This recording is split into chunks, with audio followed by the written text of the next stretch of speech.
my rear disc brake conversion kit for my Morris Minor from Ol Phartz Parts is due in today, so I figured I'd get started taking things apart.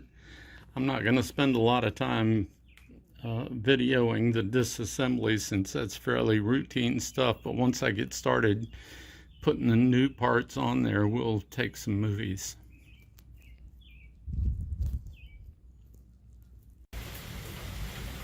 When I opened up the box from Ol Phartz Parts and saw that the instructions were in a loose leaf binder with each page in a plastic sleeve, I knew I was dealing with a quality operation.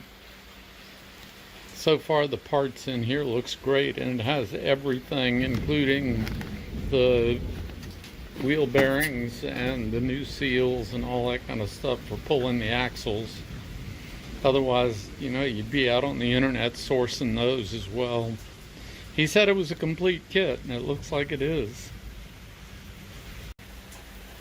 The box he sent it in even has a handle on it. Both the mailman and I appreciated that, because it's heavy.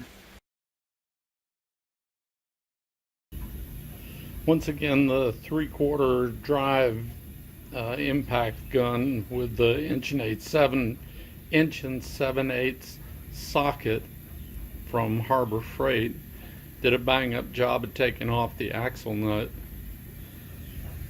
That's the set right there.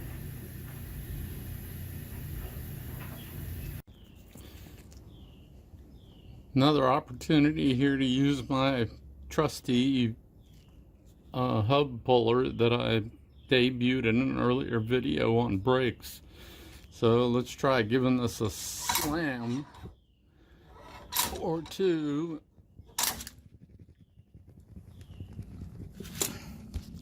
Yeah, baby.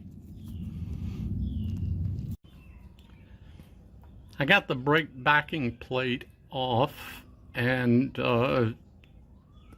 it's laying over here. It goes in the parts bin.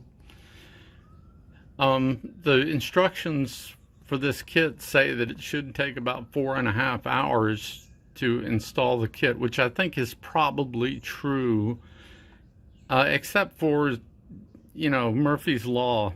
If something can go wrong, it will. It took me about 15 minutes just to get the cotter pin out of the emergency brake. Here, you know, it wants to spin. It's covered with brake fluid.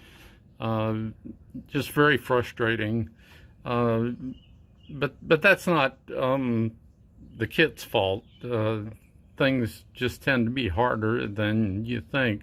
Also, the brake nut coming into the back of the backing plate just was not coming out.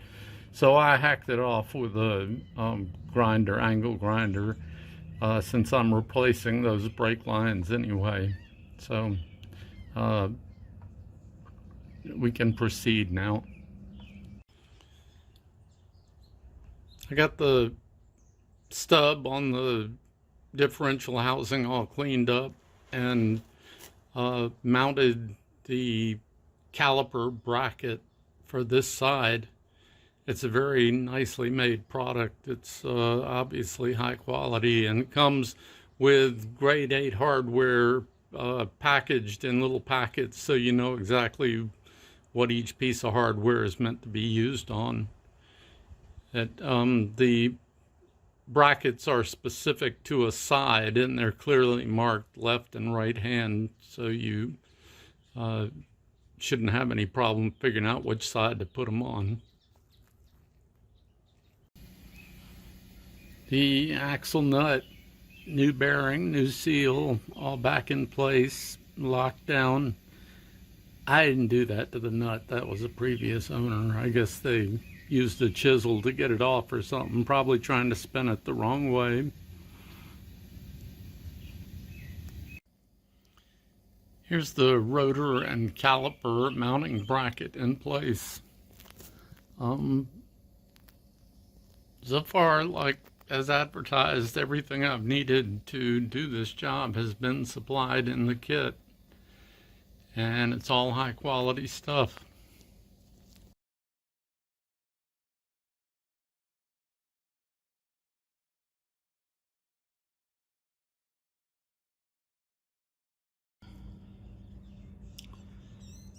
Here's the left-hand caliper assembled and installed on the rotor, and now I have to do the other side, get it up to this point, then I'll put the brake hoses on and start the emergency brake, the e-brake.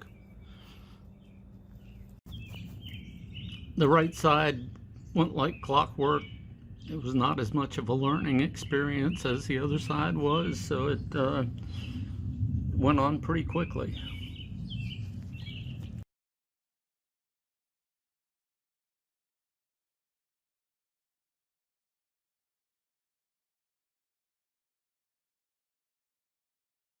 The brake fittings that came on the brake lines that were supplied with the kit had the wrong thread on one end for my application.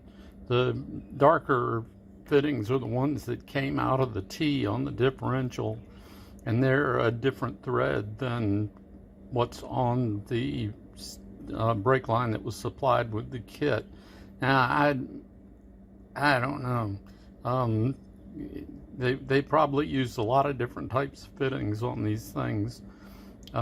This being a New Zealand vehicle, I have no idea if that makes it different from others. But also these are bubble flared on the end, and the T on the differential requires a regular flare, a double flare.